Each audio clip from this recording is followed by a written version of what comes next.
Chapter 8, Living the Dream. Are we going to the club or what? Was how I nudged my homegirl MC Light one Saturday night. The two of us had met when I was a presenter at an awards ceremony for AXO, a New York-based foundation that provides awards to students in the arts and sciences. When I saw that Light was part of the program, I felt like a dream had come true. Talk about one of the most unique, distinct voices in the game. She was my female rap idol, and she better be glad I can't rap a lick because I would have tried to steal her whole steez. When I'd arrived at the venue, I'd immediately gone to find her backstage, where she was sitting in the makeup chair. I was so excited that she may have felt the need for extra security. I unabashedly introduced myself and told her how much her music meant to me and how much respect I had for her and what she did for women in rap. Light was the first female rapper to release a full-length rap album, 1988's Light as a Rock, and by the early 1990s was on her way to becoming an icon. Plus, she was down to earth and gracious, everything I had imagined her to be. From that moment, we began a friendship that grew into a beautiful sisterhood. She became one of my few close girlfriends who had witnessed me at my best and at my worst and loved me all the same. In those days, I could seriously drink a lot of folks under the table and still be on my feet. It was the Pinkett in me. Light was often at my side on those occasions when I was straight wildin'. Although she partied hard in her own right, she always maintained the wherewithal to make sure I didn't get into too much trouble. On this Saturday night, before we even went out, I'd already downed damn near a full bottle of red wine, her beverage of choice, smoked enough weed to almost pass out, and then taken a tab of X. Light looked at me in my Lena James-esque attire, basically eclectic streetwear, and responded to my slurred question by saying, "Yeah, let's go." Before we left, I took a shot of Cavassier to top it off. Brown liquor in particular usually became the gateway to my more aggressive dark side. Although that night, I think it was the mixture of several mind-altering substances that got me going. The whole LA club culture at this time was whack, as in boring. Other than the gay clubs, most of the well-known clubs didn't have good music, and most of the people were on the dance floor to be seen and not really dance. But now and then, a hot DJ might come through and take over an underground club or restaurant bar, and the word would get out. Sometimes a lively crowd would actually show up. Once we got to the club, I headed straight for the dance floor to cut loose, doing my thing and bumping into whoever was in my way. "Hey, watch it!" More than a few people barked at me. "Fuck you," was all I had to say. "What did you say?" "I said, fuck you. I'm dancing. You don't like it? Move." That brown liquor had me mean and obnoxious, and I liked it. Light knew when to pull my coattails, though. She was right at my side, leaning into my ear. "Okay, little lady, it's time to go." "I'm not ready to go." "I bet," she chuckled, and politely grabbed me by the arm like we were about to square dance, and we do-si-doed out that spot. I was just warming up, but oh well. Light poured me into the car with another friend of ours and took me home. All the way to my place, I continued talking shit, laughing, joking, and just being the usual raucous mess I am when I get fucked up. Light got me into my house and up the stairs, where she made sure I was okay. She never felt the need to give me a lecture. Instead, she was best at holding space, and I could tell what she was thinking through her silence, how she listened, offering looks that conveyed subtle approval or subtle disapproval. That quiet way of keeping me grounded has always been far more potent an influence than a talking to. There were times when her looks would speak volumes. "Hey, we can have a good time, but why do you have to be so reckless?" At this point, not only did I not have the answer, but I couldn't see how my excessive, destructive behavior was a red flag. There was a void inside me that I just couldn't fill but also refused to acknowledge. Why would I? I was supposed to be happy, and people who achieve what I had in a very short amount of time are supposed to be happy people. I was reminded of that on a daily basis in the city that offers you, with hard work, a happily ever after. After I joined the cast of A Different World, a lot of positive changes happened quickly. For instance, once I knew there was going to be a steady paycheck, and a good one at that, I was able to leave the place on Comey Avenue, which had to happen since my goddaughter and her mother, who lived with me at the time, were almost carjacked in my neighborhood. I moved to a townhome in the hills of Studio City, walking distance to Universal Studios and less than 10 minutes from Radford Studios, where the show was filmed. At age 19, though I was making good money, legally too, nothing was ever guaranteed, and rather than spend it all on lavish decor, cars, and jewelry, I kept my life in my new place simple and modest. Old habits, like being on the low, don't die easy. The rent was reasonable for this sizable 3-bedroom, 2-story townhome with a garage and a 2-car carport, not to mention a large back patio and a spacious backyard. There was a beautiful stained glass window at the top of the front door and an earthy, rustic feel with lots of wood throughout. My favorite feature was not one, but 2 wood-burning fireplaces, one in the living room and one in my bedroom, which had been a childhood dream. I didn't know nobody with a fireplace in their bedroom, and that meant I had made it. Whenever friends came to town to visit, Pac, Keisha, and later Mia and Fawn, and I ushered them in and invited them to sit on my blue velvet sofa in the living room with its cream-colored carpet, I felt like I was a queen of my queendom. It felt fulfilling to share my success with the people I loved. Every friend who came to visit was happy for me and made sure to claim their guest bedroom. The only issue for my friends was that the place was haunted. Somebody sat on my bed last night while I was sleeping, but no one was there. Or, I heard knocking on the bathroom door when I was in there, but when I said, "Who is it?" nobody responded. Or, "I can't sleep in here. Something funky's going on. I gotta get a hotel."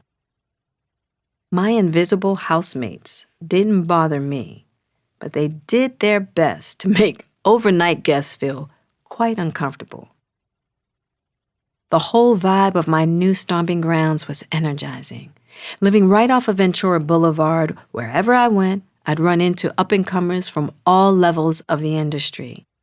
It felt so good to experience a level of prosperity among fellow dreamers, knowing we were able to pay our bills from sharing our talents. In a world where young Black artists were at one time invisible, it felt as if we were on our way to the promised land. And I experienced it alongside the cast and crew of a predominantly Black production on A Different World. At work, there was a family atmosphere. I could not have asked for a more supportive group of people to have at my side as I came into my own. There were Kadeem Hardison, Dwayne Wayne, and Jasmine Guy, Whitley, always in my corner, both like older siblings looking out for the young wild one. I actually first met Kadeem through Dwayne Martin. They were tight, so Kadeem and I became fast friends. Jazz was just a down-ass chick, a girl's girl who was pretty, funny, super smart, and didn't take no shit, my kind of lady. Daryl Bell, Karen Molina White, A.J. Sanders, Dawn Lewis, Glenn Turman, Charnel Brown, Bumper Robinson, Patrick Malone, and Lou Myers were phenomenal castmates. I was blessed to be thrown into the mix of such a superior bunch for my first television show. Cree Summer, Freddie, was a big influence in my understanding of feminism relevant to Black women in a movement portrayed largely through a white female lens. Highly intelligent, with a razor-sharp wit, Cree put me onto books and social justice movements around L.A. She also introduced me to a vegetarian lifestyle, something I embraced enough to give up my fast food habits. Both Cree and author-activist Bell Hooks, who also became a friend and mentor in my early years, expanded my understanding of racial and gender politics in America, and especially in Hollywood. Funny, sweet, and sharp, Bell was a provocative thinker and writer and constantly reminded me that success was to be used to help the greater good. Building on the foundation set by my grandmother and by Pac, Cree and Bell further ignited my desire to take activism seriously. That's when the dream seemed most meaningful, knowing my success opened doors to opportunity for me to uplift others, especially Black women, and the Black community at large. Another fellow activist on the show was Daryl M. Bell, who played the character Ron, super intelligent, with a memory like an elephant. Daryl never let me forget how I convinced him to travel with me to Baltimore to speak to Black youth about the value of education and the opportunities that come from it. He was so gracious and giving of his time, helping connect his own entrepreneurial journey to the message we were sharing. Daryl and I went on to be nominated for an NAACP Image Award for our focus on youth empowerment. When I spoke to kids who reminded me of myself at their age, I understood the blinders that come along with not being able to see life beyond your immediate experience. Education allows you to see that there are dreams you don't even know about. I became passionate about helping to create educational opportunities for those behind bars, making visits to juvenile detention centers and women's prisons in several different states. My early efforts included building libraries in underprivileged schools in Baltimore and Los Angeles. I had by no means been an academic star growing up, but books had given me a lasting lifeline. My path crossed with those of other passionate dream seekers who were deeply inspirational to me, one of whom had risked his life to come to this country from his native Mexico so he could have a shot at the American dream. I met him shortly after his arrival, when I needed assistance with some Rottweilers I was fostering. I'd inherited 2 adult Rots and their puppies, helping out a friend in a tight squeeze. That friend sent me to this uniquely gifted dog whisperer for guidance in how to care for the dogs. Caesar, only a couple of years older than I was, had a center in East LA where he would use his gifts to train and rehabilitate canines. He hardly spoke English, and his commands for the Rots were in German.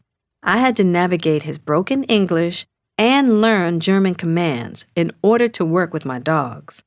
Later, when I found myself with 4 male Rottweilers, Caesar was able to make me a full-fledged leader of my first pack.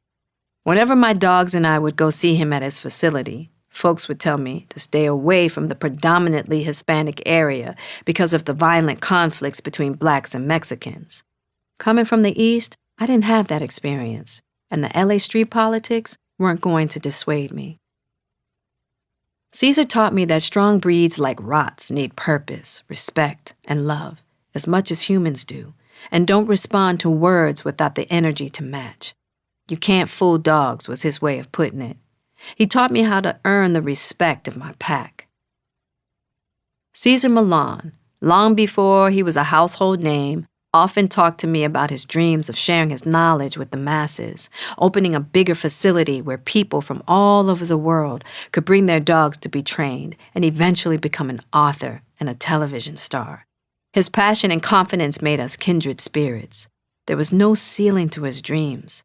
He had the drive, talent, and the it factor to win. But there was one problem. You're gonna have to learn English if you want to reach the masses, Caesar. He nodded in full agreement. How about I pay for a tutor for a whole year? As luck would have it, my former assistant was once an English teacher in Kuwait. The two got to work right away, and Caesar proved to be as determined a student as he was a teacher. Caesar and I were on the same trajectory. Iron sharpens iron. I admired Caesar's hustle, and in moments of self-doubt, his drive sparked mine and helped me keep dreaming and keep going, even when I didn't feel like it. The mentality for me was, if you work hard, then you get to play as hard as you want. Play hard was my real deal mantra. And it wasn't just drinking and getting fucked up. It was also men. Child, the dudes were abundant everywhere. I was young, uninhibited, and bold, and because of my success, having a lot of eyes on me, I felt entitled to reap the benefits.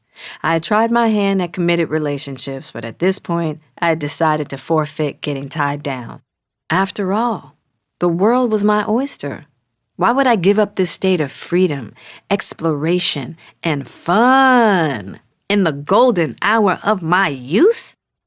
There were all flavors and varieties. I did not discriminate when it came to men. Besides, I didn't believe that one dude could have all the qualities I really was looking for. So, I resorted to my Frankenstein approach, compiling a composite picture of my ideal man.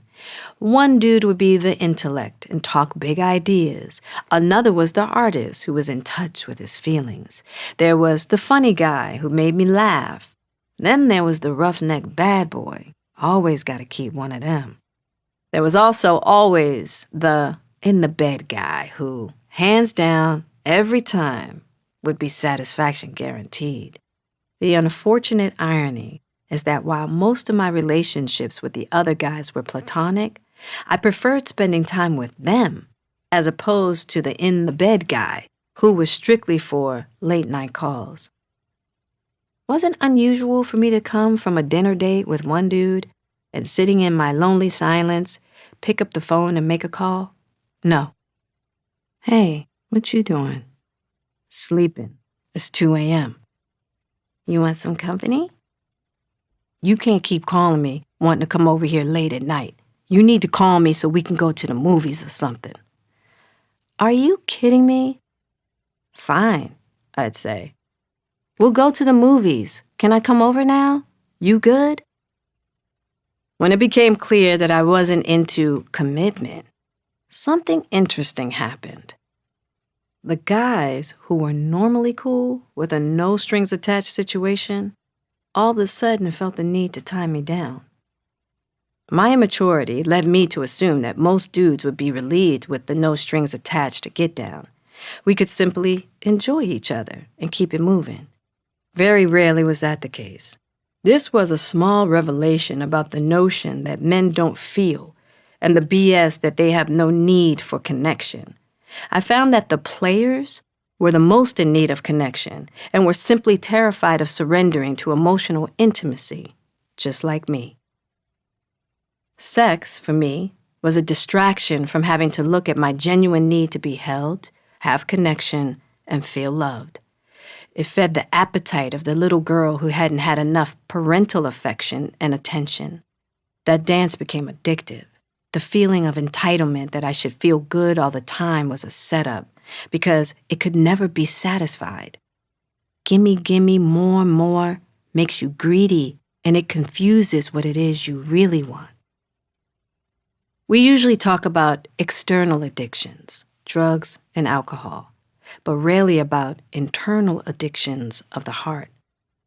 These get mistaken for love, admiration, and connection. Often it's just lust, and that can further the lie that you are having your happily ever after. Now, there have always been rumors that I'm gay, that I like women.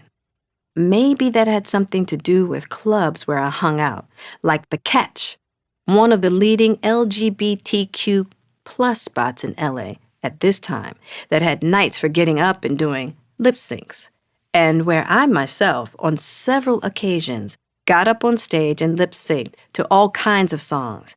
I killed Madonna's Vogue there one night.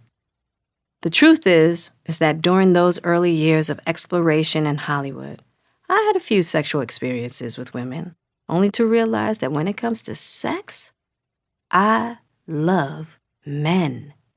Still, I cherish the beauty of women inside and out, and I've never stopped being infatuated in awe of women of all ages, sizes, and colors. My belief is women are the most amazing creatures on the planet, and I hold reverence for women through my friendships. What this season of my life taught me is that every woman should have the right and the freedom to explore and embrace her sexuality unapologetically by her own definition, Sadly, many haven't.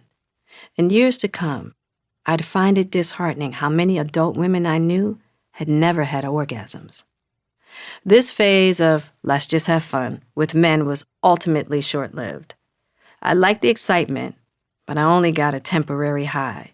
Eventually, the addictive chase got to me. Now, I never considered myself an addict of any kind, but that's just a classic case of denial. There was one person on my neck at times about my lifestyle, and his name was Tupac Amaru Shakur. And imagine, he was concerned about my lifestyle. Whenever Pac got in some mess, which was often, I would get a call from his mother, his brother Mopreme, or even him. Likewise, Pac would go out of his way to check on me, especially if he heard I was dealing with some fool, which was often. You know that nigga ain't shit. Pac, you don't even know him. Have you ever spent time with him? I don't have to know him. Every nigga I know ain't shit. What, you actually think these niggas wanna love you? Hell no. These niggas just wanna fuck you. Pac, get off my phone with this shit. Alright, I'm telling you, you better leave these buster-ass niggas alone. As he finished his lecture, he'd laugh that beautiful, goofy-ass laugh of his. Ironically, Pac was always falling in love with somebody, and I never complained. As long as he was happy, I was happy. But when we'd be sitting in my living room, and he'd use the occasion to get up on his soapbox and give me a sermon about his good girls and bad girls, bitches and hoes philosophy, things got heated. What are you trying to say, Pac? That there are women who deserve respect and those who don't? Do women hurt any less than men? We gotta understand and be cool when y'all act a fool, but we don't deserve the same? You need to chill with calling women bitches. Pac countered with his usual. I'm not talking about you or none of your friends when I'm talking about bitches. Or am I? Is there something I don't know? I got mad respect for women who have mad respect for themselves, but if you a hoe, I'ma treat you like one. That got me to my feet. Generalizing and disrespecting women in that way is dangerous. I was just warming up. That's why I can't understand how black men can't see that they're oppressing and demonizing black women in the same way they've been oppressed and demonized by racist white people. Y'all act like we are not part of the same struggle you are. It's stupid. Then be mad at the white man for my condition. Be mad at that because they stole my... And so on, and so on. We'd been having these arguments over the years about the ways black men justified mistreating black women. Although the virgin hoe trope was common throughout the male kingdom, it was blaring through rap music with a poisonous pervasiveness in our community and eventually the world. In time, after many arguments, I would have the epiphany that Pac and I were actually arguing about the right to feel loved. We thought we were arguing about the semantics of how men and women disrespect each other. But underneath that was his point that black men deserve love, and not just because they're famous and got money. My point was that black women deserve love even if they don't live up to the idealized vision imposed on them. This was made more intense because we were both confronting these themes in a lifestyle that told us we should be loved all the time, and yet weren't. Fame might get you company, but it ain't always good company. And it's certainly not real love or real respect. So, misogyny and objectifying women in rap were complicating what we all truly desired: to be respected, loved, and to feel worthy. That was a point I tried to make publicly when BET invited me to be part of a group on air to talk about current events and our representation in media. On that panel was Eazy-E of NWA, aka Eric Wright, whom I had never met. As soon as I saw that Eazy was going to be part of the conversation, I made up my mind that I would find a way to address misogyny and rap with him directly, given the popularity of NWA and their music starting in the late 1980s with Straight Outta Compton.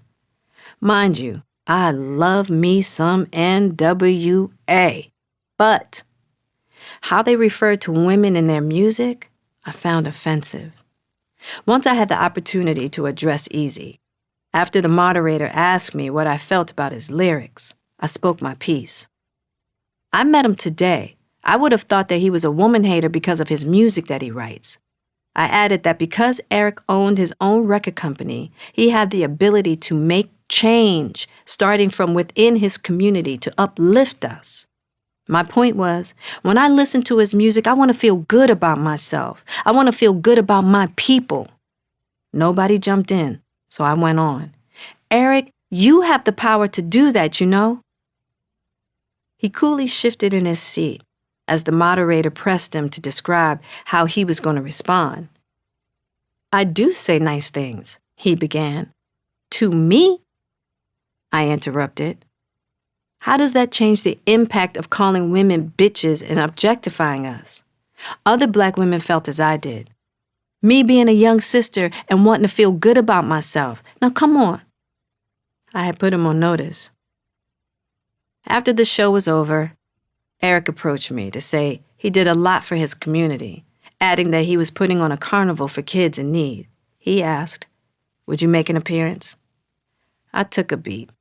Frankly, I didn't believe him. However, I decided to give him the benefit of the doubt and said, sure. I have to admit, I was impressed. We kept a dialogue going about making change in the community and about assisting the youth, and a dope friendship was born. Eazy's real passion and focus was educating young people about business and entrepreneurship.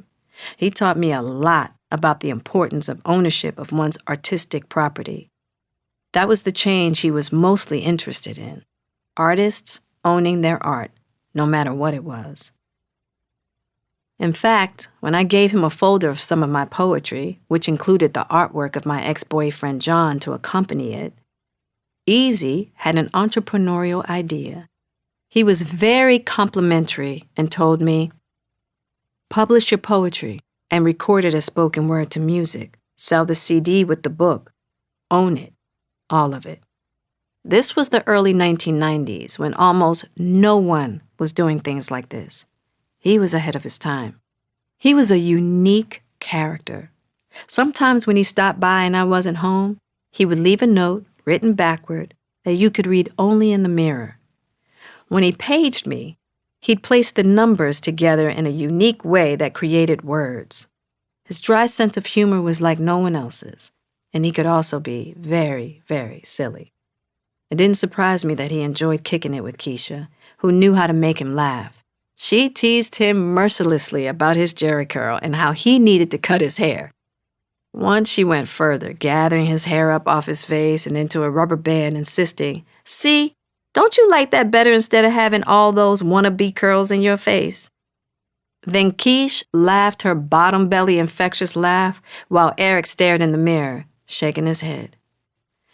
In my heart, I believe that Eric knew he was sick during our friendship. I do not know this to be a fact. I just feel it.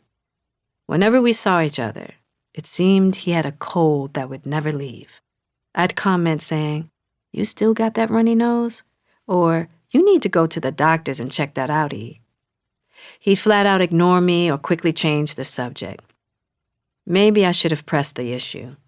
Instead, I shook off my concern, figuring it was probably just symptoms of stress, considering all that was going on in his life post-NWA. He was pretty brokenhearted about how business was going down with Suge Knight, the former bodyguard turned promoter, artist manager, and co-founder of Death Row Records, who, as time would tell, would become a symbol of violent chaos to be avoided. Eazy always seemed like he had a gray cloud over his head, as if he was heavy with sadness. In my naivete, I found it hard to witness how huge success could come with weighty, complicated problems and didn't necessarily equate to a happily ever after. There's a saying, "We ain't in Kansas no more," or something like that. I knew this to be true whenever I went home to Baltimore, aka Kansas, to visit. I felt like a stranger in a place that was once so familiar. No longer. Understandably, it was very difficult for people to fathom the reality I was living. They assumed, as I once had, that with fame and fortune, all ills are cured. Shocker. I had changed, but my ills had not. It would take me a lot of years to unravel the difference between having confidence in some areas of my life, performing, making money, and thriving in survival mode, and having a healthy sense of self-worth. Confidence can help build self-worth, but it can't substitute for self-love. When you don't know this, you're in a constant storm of having to prove yourself. You tell yourself, if I just get a little bit more success and learn how to do it right, I can. All those things that if we get more, if we fix our flaws, look cuter, lose weight, get a nose job, buy a new car, have a new relationship, or a few of them, we will be good. If I dared admit that I was still searching and struggling to find authentic happiness in the Hollywood glitz and glamour, it came off as ungrateful and spoiled. I couldn't tell if something was wrong or if I was actually ungrateful. It was confusing. At home, I look forward to not having to be on and to just being Jada. That didn't always happen, though part of going home was to recalibrate and get grounded, chill and be with my loved ones. Many loved ones, rightfully, wanted to be Hollywood adjacent when I was in town. On one return to Baltimore, I went to see my grandmother Shirley and was surprised that she had planned an autograph gathering without telling me ahead of time.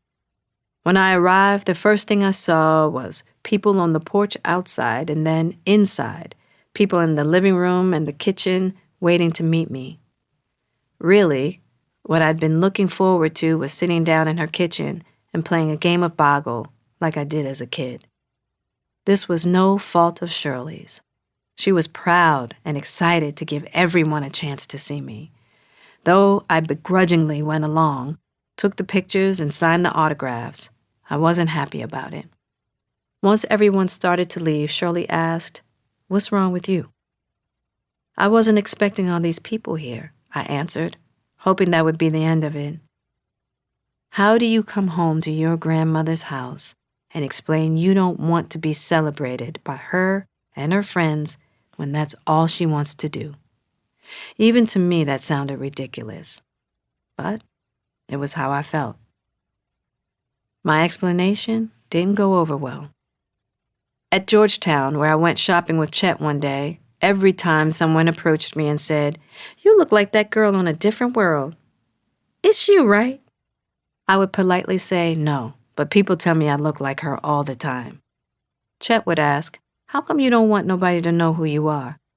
"Because today you just kicking it with your homegirl Jada, that's why." Chet respected that and played along. No matter how much I tried to explain to others that success wasn't fixing my life the way I thought it would, that didn't seem possible or real to them.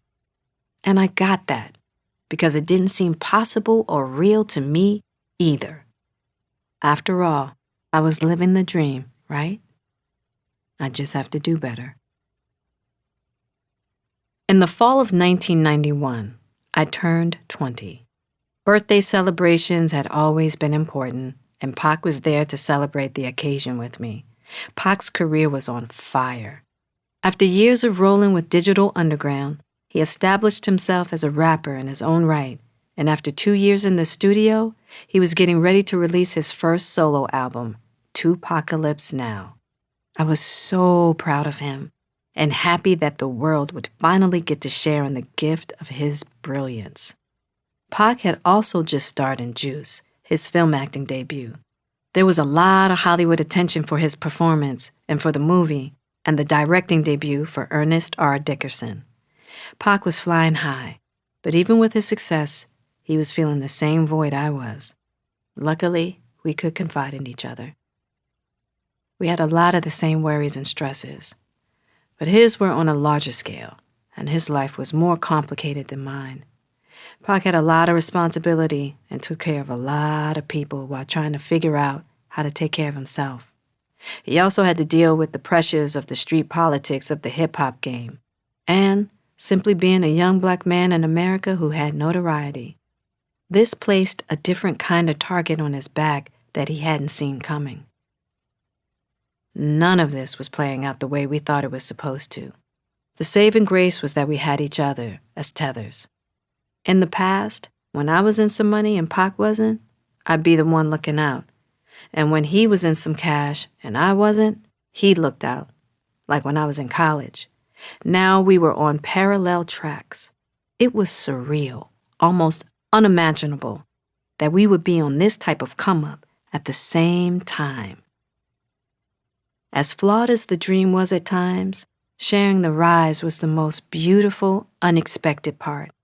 We had each other while we were stumbling too, attempting to learn how to manage the new influx of money and status that is always accompanied by higher expenses and more pressure to take on the financial responsibilities of our immediate and extended families and friends, and every other demand of being the it commodity.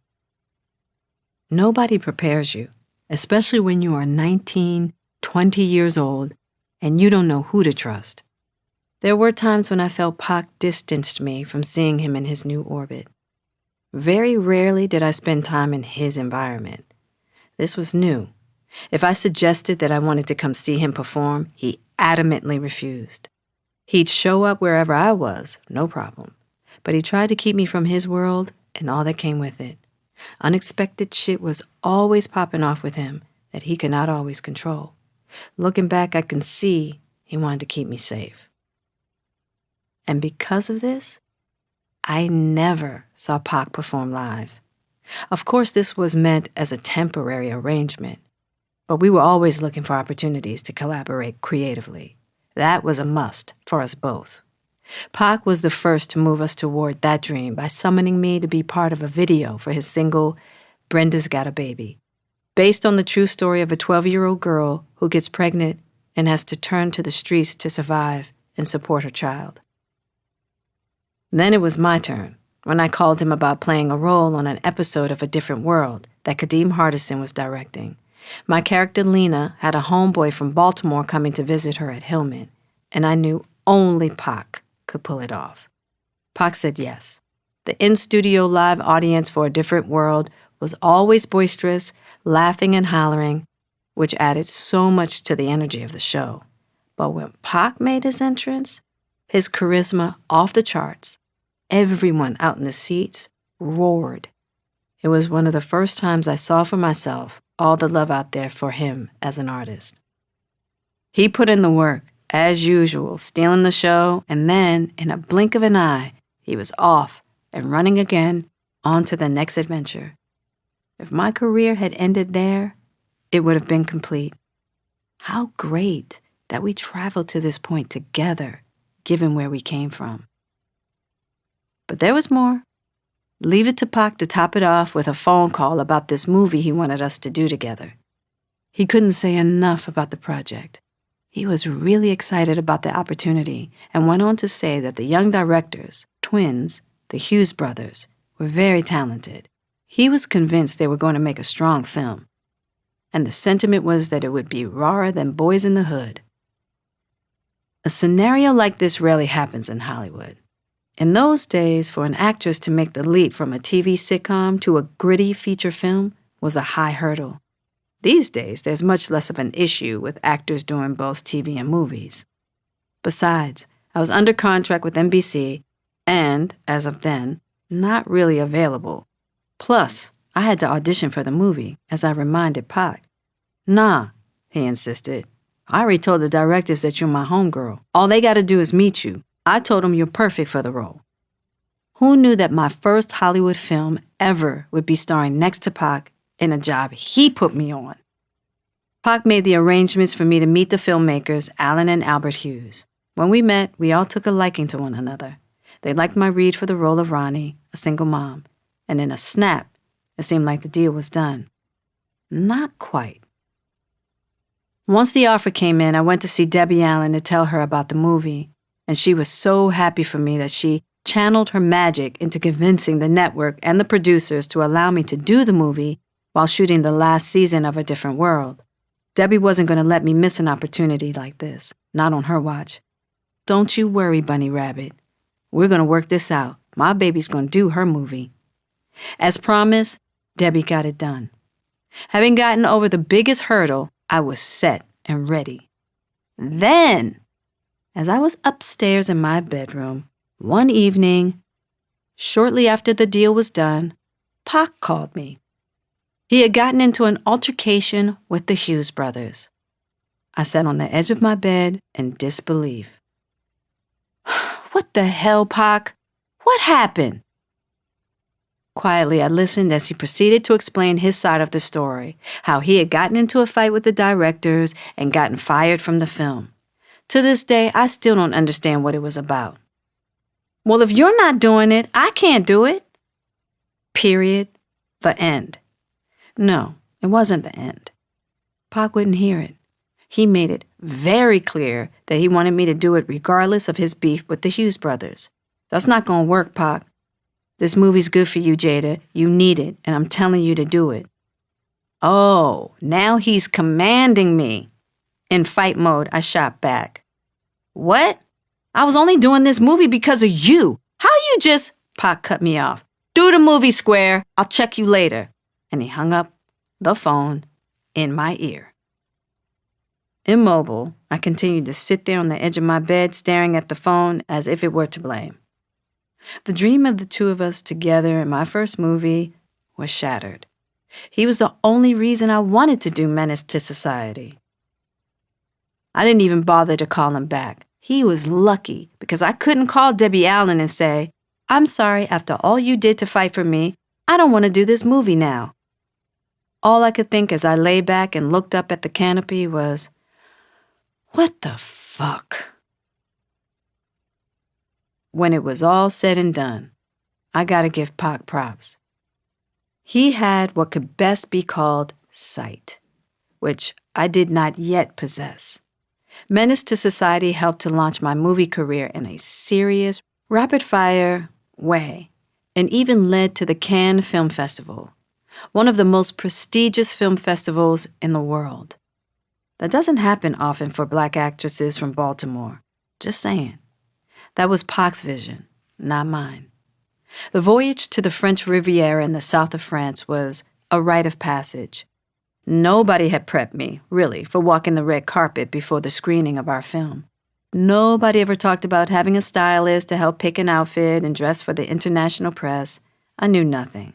What I thought was an artsy, daring ensemble turned out to be me dressed like Bozo the Clown, in pants and a long orange top with yellow and orange circles like polka dots. Not my best look. For the most part, working on the first big project with the Hughes brothers was a liberating experience. They gave me a lot of leeway to play a scene how my gut told me I should, drawing from my own experience. The movie was a huge success, critically and commercially. Being a part of it was a blessing in every respect. Pac never told me, I told you so. But he probably felt good about himself for helping to start what became a domino effect. He loved being by my side at premieres and such, not because he needed more of a spotlight for himself, but because he got a kick out of seeing me shine. He would often tell me, I'm so proud of you. I always knew you would do it. You've always been a star. Just don't let your head get too big, Square. I'd grab any chance to acknowledge his role in the start of my movie career. Although he didn't feel he needed to be thanked, he would say more times than I could count, you looked out for me when you didn't have to. I'm always going to love you for that with all my heart. Always. He was a constant in my life. Whenever I called, he was coming, no matter what.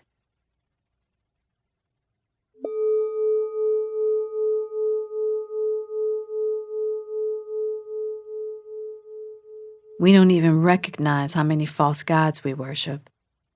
Anonymous. Throughout my years of studying many different forms of religious practices and beliefs, I have regularly come across the idea that one should not worship false gods. For a long time, I assumed that false idol or false god referred to any god or entity outside of the tradition I was studying.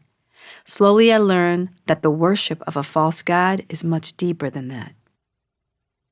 Many of us who devote ourselves to achieving our version of a happily ever after come to the stark realization that no matter how hard we strive to attain our dreams, there is a bottomless pit inside us, a void.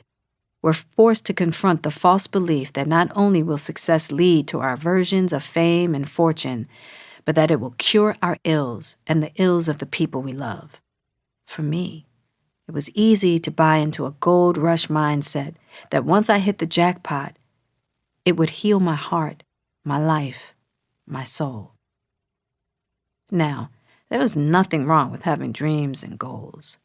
It's another thing to make them the be-all and end-all of your existence, your false god. We've all heard versions of achieve by pulling yourself up by your own bootstraps, and the glory of life shall be yours.